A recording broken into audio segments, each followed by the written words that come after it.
Good evening. Welcome to Austin After Hours. I'm Taylor Ellison. Thanks for being with us. Here's a look at what's coming up. Reuniting all-star cast from your favorite shows like Gilmore Girls, Boy Meets World, and Friday Night Lights. The ATX Fest brings TV fans to Austin, Texas once a year for a festival celebrating all things television. We're chatting with Fest co-founders Emily Gibson and Caitlin McFarland to hear how this event became known as TV Camp for Adults. And finding peace on the water. Flatwater Foundation creator Mark Garza shares his healing journey and how he's using his father's legacy to help families dealing with a cancer diagnosis. Plus, how he's inspiring others to get involved with a 21-mile stand-up paddle ride down Lake Austin. And where others see endings, she sees new beginnings. Artist Abby Ruston shares how she's bringing new life to discarded objects with her wood-carved creations and how art led to a renewed sense of purpose in her own life. But first, we head to the Paramount Theater to talk all things TV.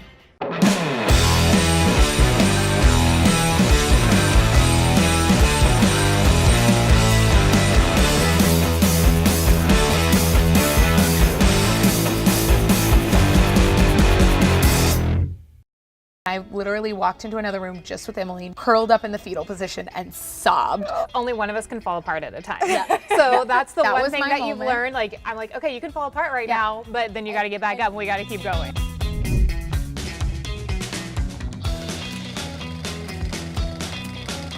It's an exciting time of year for y'all. She says the word exciting time of year, but I think it's more like stress-filled, anxious, anxiety dreams. Hers started last week, so you know that's a timetable. What do those dreams look like? What is worst case scenario?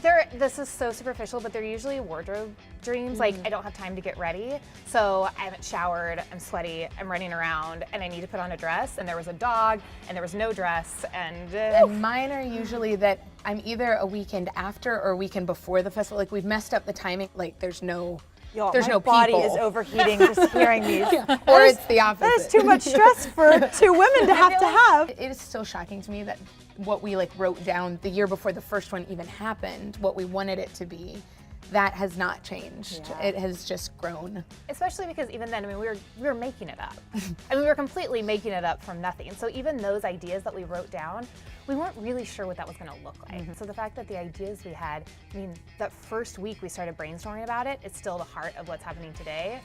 It's kind of crazy.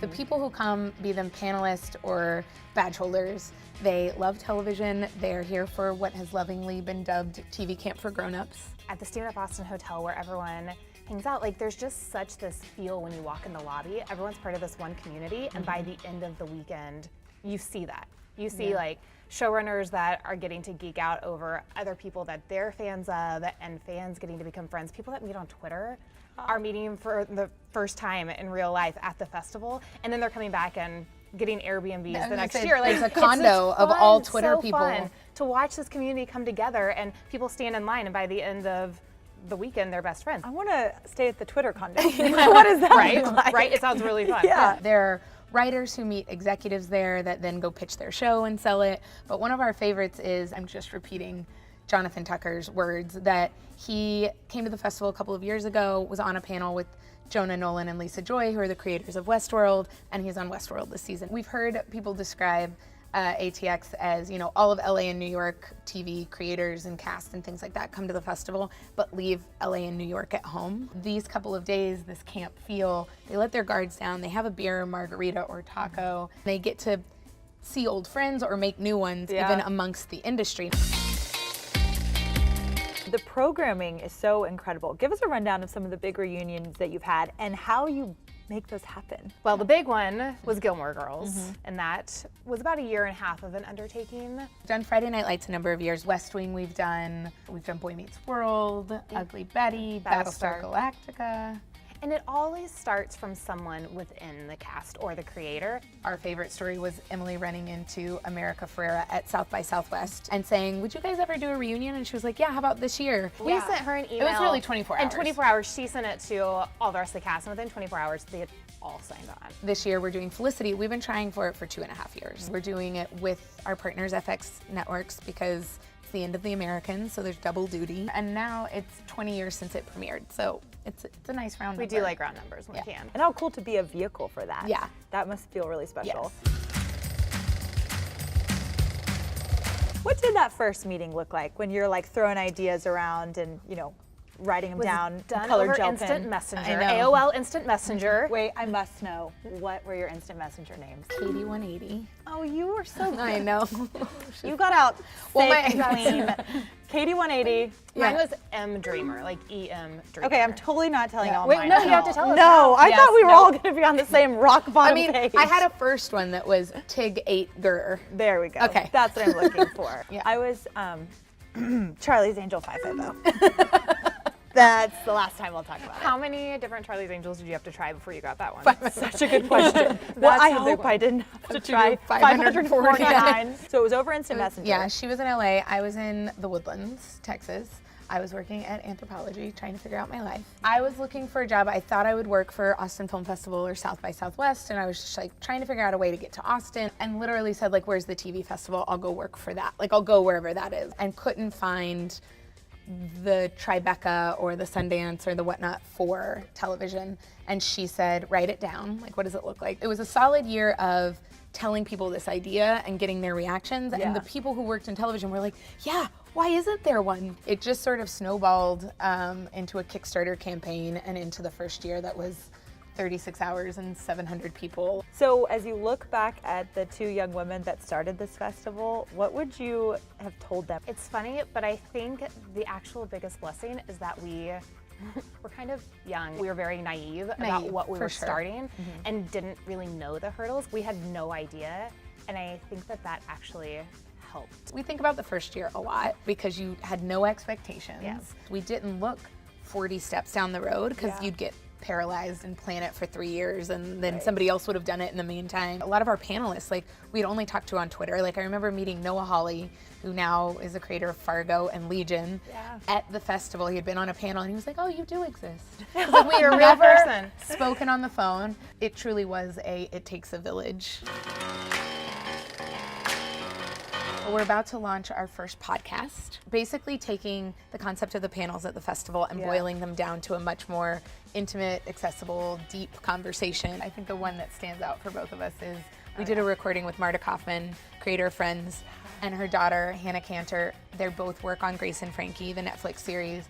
And it was this conversation that was around what's your pitch? Like, so it was like the history of Friends, like how she sold it, how it became a thing, when she knew it was special. And then it was Hannah's memories as like a 10-year-old on set.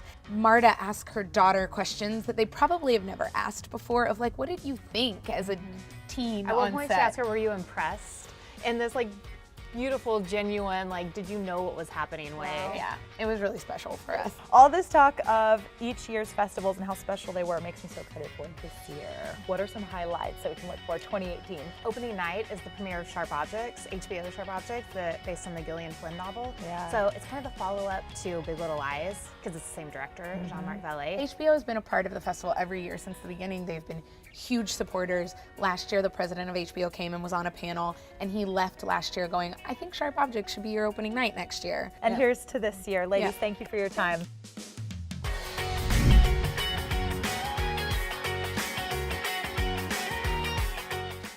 Congratulations, Emily and Caitlin, on another great year. Coming up, we head to the lake for Stand Up Paddle 101 with Mark Garza.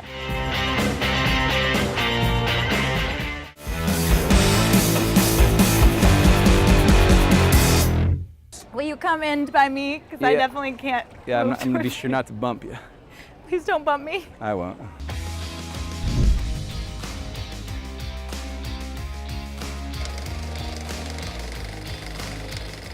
"21 miles on a stand-up paddleboard.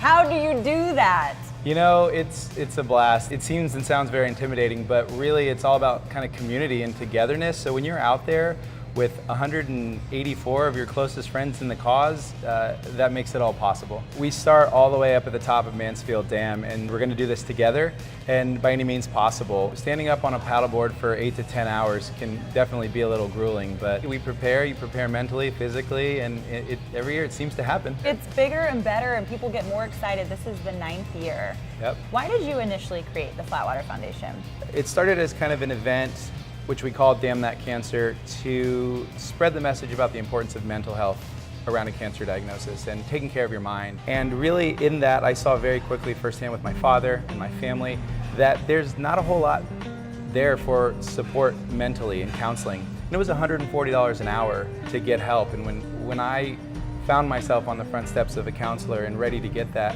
I just couldn't afford it. Yeah. And so I had a therapist reach out to me, and my aha moment was when she said, there was something about you, we need to talk, like, don't worry about the money, come talk to me, come see me. And I came out a cheerleader for counseling and thought, I need to make that possible for so many other people coping with the diagnosis, whether it's them or their father or mother or best friend. Yeah. That's what it's all about, and we're raising the money to cover those costs so they don't have to worry about it.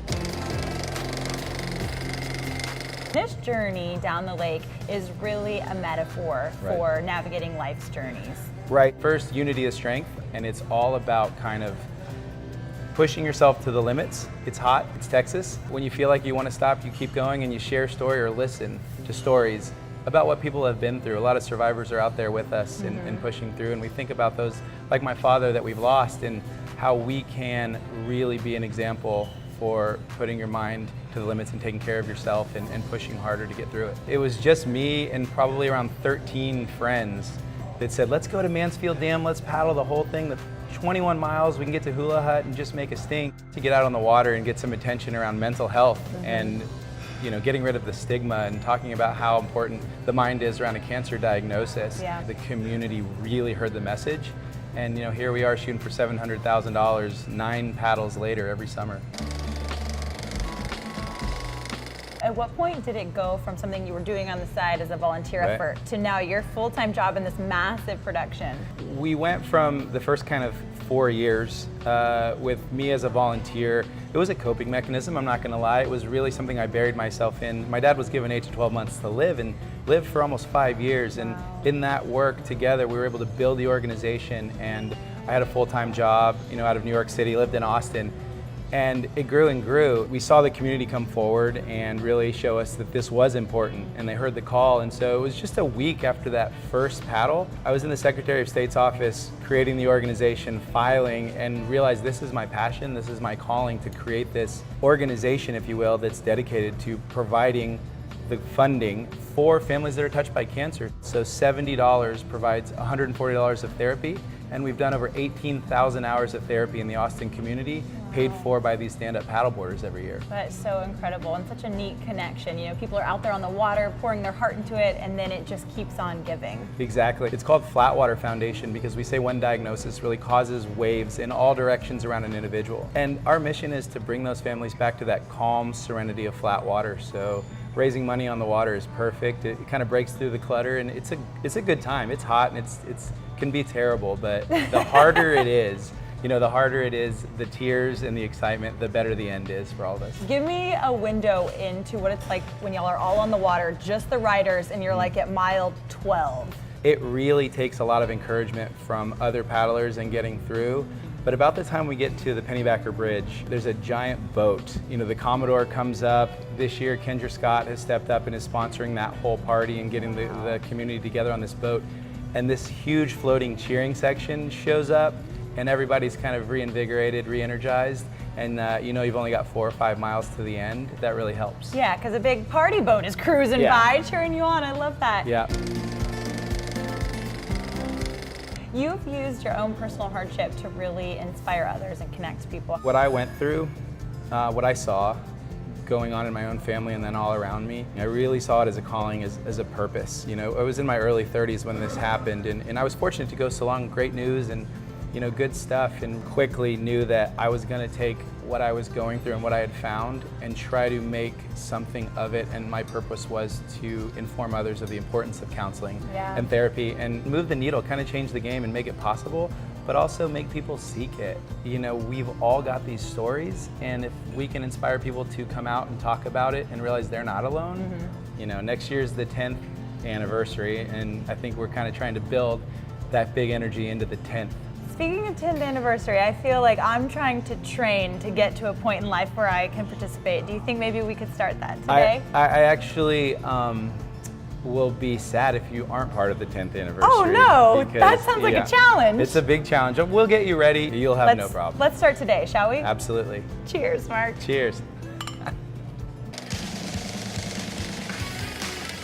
I'm gonna be honest with you, I do not know where to begin right now. This is actually a special board This is one of the boards our team used in September to circumnavigate Lake Tahoe. So it'll work. Oh my. Start in the middle here. See that handle? So I get on my knees right here. On your knees on the board. You can climb down. Where do I get all the way down. So what you're gonna where do I put my hands? So what you're gonna want to do is keep one hand on the dock just to support you, and you're gonna go down to your shins. You're making it sound like it's so easy. Okay. Okay. Yep, that's it. Okay. That's a good place to start. I feel like this is also a good place for me to end. So do I take this too? Hold that paddle. That's how we're gonna get around. How do you do all this at once? And the paddle in the water. Show us what the pros look like. So the last step that you're gonna wanna do when you're ready is you're gonna hold your paddle across, put one foot, then the other, and you're up and you're ready to go. Stand up. It's more stable than you think. Wide base on your feet. Okay. Wide base on your feet, and then you stand up. And am I standing? And you're up, and that's it. That's it, that's all it is. Oh my gosh, amazing. 10 hours. Okay, 10 hours, 21 miles. That's how long you'll do this? Yeah, most of this is mental. You're amazing. We get on the water around 7:30, and we'll finish right here about 5:30 in the afternoon. That is Ready to beautiful. party. I have a lot of practice ahead of me. Mark, I hope this is your best year yet. Congratulations. Thank you so much, and you got this. Okay, how do I get down? Go back down to your knees. Okay. You're fine. You're fine. He's fine. I'm fine, he says. You're good. You're good.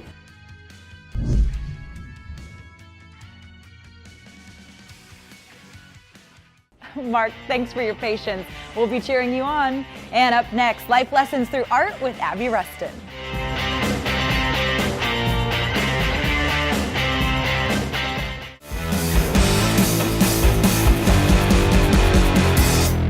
Not Maybe a lot. dab. A It's a science. dab will do, yeah. Yeah. Like that? I mean, it has to actually go. And she's Okay. like, "Is it good?"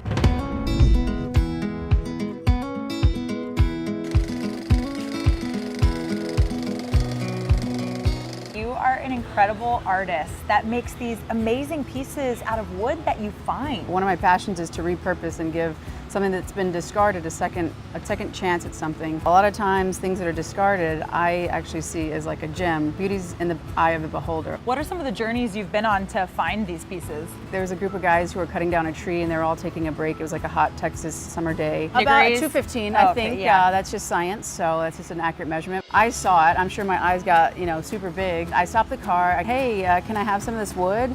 They looked at me like I was an alien because they're like, we're about to use it in the wood chipper. So I grabbed it and I just kind of waved. You saved those pieces I from did, the wood yeah, chipper. yeah. And then how'd you bring those to life? I flattened them by hand, which I'd never recommend. Pro tip number 1, don't do that. And I put some kind of circular legs on them. No matter what your perspective was, it kind of had a different look. Do you see in your mind the final product, or you just kind of let it unfold as you're working? My opinion is I need to stand back as much as I can and let the wood be the showcase. I'm just kind of helping it to give it its new life. How long do you typically spend on a given piece?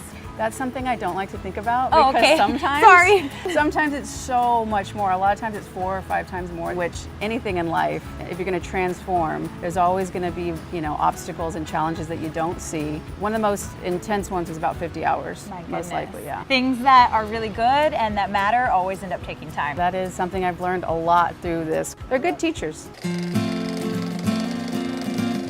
So what we're about to see is your interpretation of kintsugi. Yes, exactly. Yeah, basically taking these imperfections some might see and actually using them and showcasing them, and them being what catches the eye and brings beauty to the piece. Essentially, the word translates to golden joinery.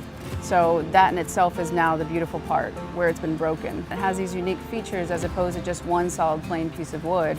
This gives a little more character, a little more personality. How beautiful. So it's like each of them has a story. Oh, amen. Yeah, that is exactly it. Once I meet the piece of wood, once I work with it, it kind of gives me its personality. So we're gonna take some resin, step 1. Is that what that lovely aroma is? Yes, Okay. it's very fragrant. Yes, Very well. Would very. you like to wear some gloves? I am a safety first kind of gal, so Well, that's a big they're- capital Y-E-S. And it's a construction cone orange, so we'll see. It's that where we're glamorous working. color. Oh yeah, fashion, I Okay. never get dirty. Ask it, like, what does it want to be? What color do you want to be? There we go. Oh, it's yellow. It wants to be Okay, yellow. all right, Bright so- yellow, like the light. Squeeze some of that in there. It doesn't have to be a lot. It doesn't necessarily turn out sometimes as you want, but the project and the wood will always adapt. And the big question is like, will I? This is a hardening agent. If there's scientific measuring, no. Okay. I do things, you know. I like your kind of art, Abby. Yeah. I just start pouring into these cracks. Yeah, why don't you go ahead and start with that one first. Oh, okay. We'll do I ya. all of a sudden feel very It's nervous. okay. What happens if it comes outside of the What wood? happens? I don't know. We'll Wow, see. Look at this philosophical approach. You to can't wood be art. afraid to put yourself out there. Good point. Sometimes, oh, yeah, there you go.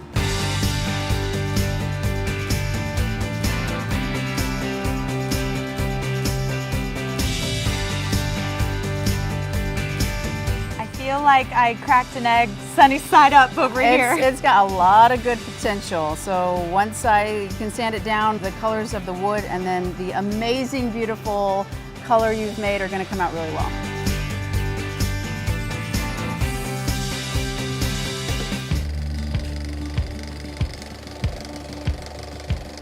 Cheers. Cheers. Not only do we get to enjoy delicious Adelbert's beer, but we get to do so while sitting on your beautiful pieces. Yeah, it's really cool. This is actually one of my favorite pieces of wood I ever found. It's a piece of elm. This is a great example of the kintsugi because a lot of these black marks are actually, they were holes. This is the first piece where I can really see the movement of the grain pattern, and I thought, wow, there's like an ocean of movement within each piece of wood. So, Yeah. And now it's this gorgeous piece. Yeah. I also feel like maybe I need a coaster, Abby. These No, are you're your good. precious pieces. It's all waterproof. I protect the wood from the humans, and so it's very durable. So how did you get into this work? I started off when I was 5 years old. I wanted to make the Olympics. My mom saw something in me. She started taking me to track meets, and I started excelling. But I met this coach who really transformed my life. He helped lead me back to the inner fortitude that's needed to be a world-class athlete. Right. I was actually able to make the World Championships in 2008, which was a big, huge honor to wear USA on my chest. A month before the Olympic trials, I pulled my shoulder out of socket. It was actually my non-throwing shoulder, which was just kind of a freak accident. 1 week before the Olympic trials, I was actually at Barton Springs and trying to rehab my shoulder, and I caught a step wrong and I blew out my foot.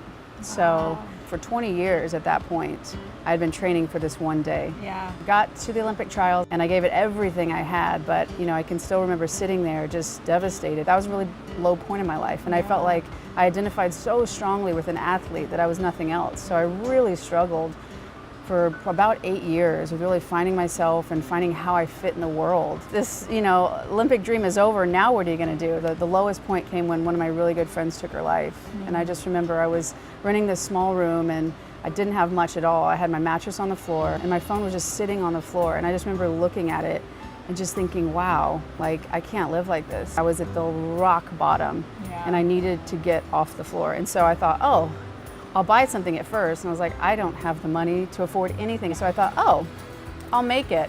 How many things have I made in my life other than like handwritten cards to my mom for Mother's Day? Pretty much goose egg. By happenstance, my dad had this big block of wood. So I made this table and I was all excited because my phone wouldn't be on the ground anymore. And I was like, okay, we're building. For whatever reason, I put it on Craigslist. Somebody messaged me back and she said, oh, I'd buy your table. I thought, well, like, hot damn, like, what the, this is amazing. I started getting commissions. I was able to pay my rent, which was a big deal. That's a huge milestone Yeah, as a creator. yeah. Seems like you and nature have become We're pretty tight. co-creators. Yeah, it is co-creating. I don't really take credit for it. I'm part of the equation, but I'm not all of it. I owe it to myself and the idea and that inspiration to let it flow through. Sometimes you have to experience darkness to recognize amen, the yeah. light, and it seems like you did that. Yeah, absolutely. Really, why I want to share my story is there's so many darkness, you know, moments that I think people, if they can hear, like, just keep going and don't run away from it, but really run to that broken part, which kintsugi. You can only see the shape of something when it's fractured. It's not easy, but just because it's not easy doesn't mean it's not worth it. Thank you for sharing your journey with us. Cheers to you, Abby. Yeah, Thank you. cheers to you.